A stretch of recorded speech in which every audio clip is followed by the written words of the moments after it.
Welcome back, Patriots, and thanks for tuning in to episode number 12 of the Patriot Power Freedom Files, a journey into the heart of the American Revolution history. Each video is designed to be short yet informative, as I don't want to take up too much of your time.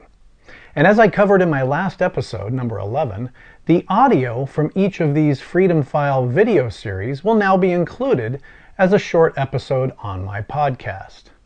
On today's date in history, January 22nd, 1779, a hanging took place, and I would bet that very few people have ever heard about the individual that I'm about to talk about. Claudius Smith, a notorious figure during the Revolutionary War, he played a key role as the leader of a band of irregulars, locally known as the Cowboys. Smith and his group operated in the border region of New York and New Jersey, carrying out guerrilla-style tactics against American patriots. Claudius was a loyalist and took part in Tory raids alongside the Mohawk Indian chief Joseph Brant.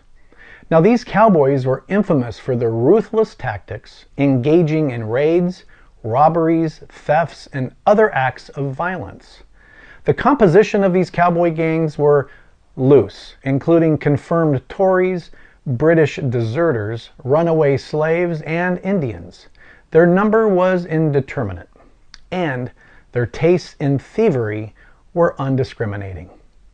Smith and his gang stole livestock and ambushed travelers on the Orange Turnpike between Canada and New York from the cave that's now memorialized as Claudius Smith's Den in Orange County's Harriman State Park. These caves were reportedly his and his group's hideout. Near these mountains and caves, George Washington tried to move his army northward from Middlebrook, New Jersey, to encamp in July 1777, which was about 11 miles above this den. The region was so overrun with these cowboys and other Tories that Washington could not get reliable accounts of British General Howe's proposed operations. A side note to his den in this area is that it's either fact or legend that much of their bounty was buried in the mountains, including money, jewelry, weapons, muskets, and anything else that they stole. Descendants of Smith have actually scoured the mountains along with other eager treasure hunters, but only muskets were found, and even then, it really can't be determined if these muskets were stolen by Smith and his group or just left over from the war. Now, Claudius Smith himself was a complex character, often portrayed as a highwayman and outlaw, but some actually refer to him as a Robin Hood of the day, as he targeted the wealthy and is said to have been kind to the poor. Smith managed to escape justice until his gang murdered Patriot Major Nathaniel Strong in the course of a robbery. The governor then was George Clinton. He issued a warrant for his arrest, offering a $1,200 reward for the capture of Smith and $600 reward for each of his sons. Something odd that I found was that Smith was described as 7 feet tall in his wanted poster. Smith was not 7 feet tall. In fact, the average height at the time was 5'7" for men.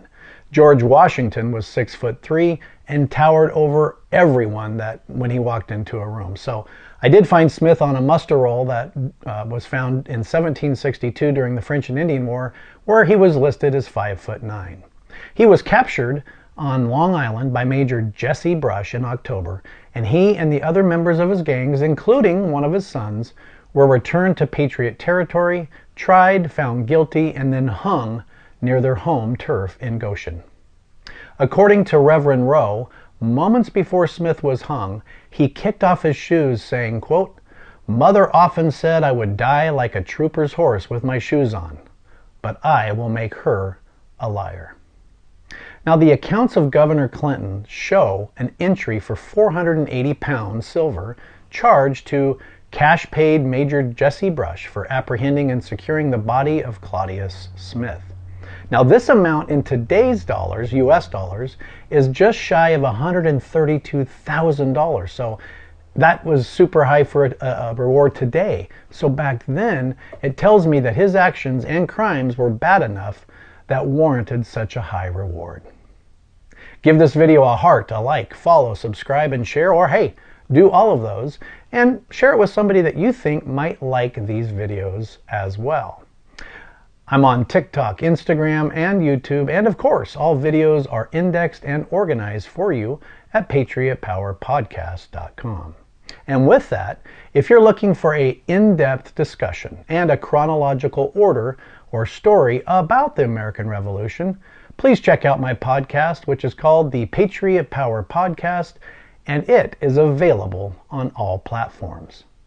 The podcast website includes show notes, videos, pictures, links, maps, and a ton more resources that I neatly organize and compile for you. It's a plethora of information, and it allows you to dive even deeper if there's a topic that you find interesting. Everything and more is ready for you at patriotpowerpodcast.com. Thanks so much for watching and learning about what happened on today's date in history, January 22nd, 1781.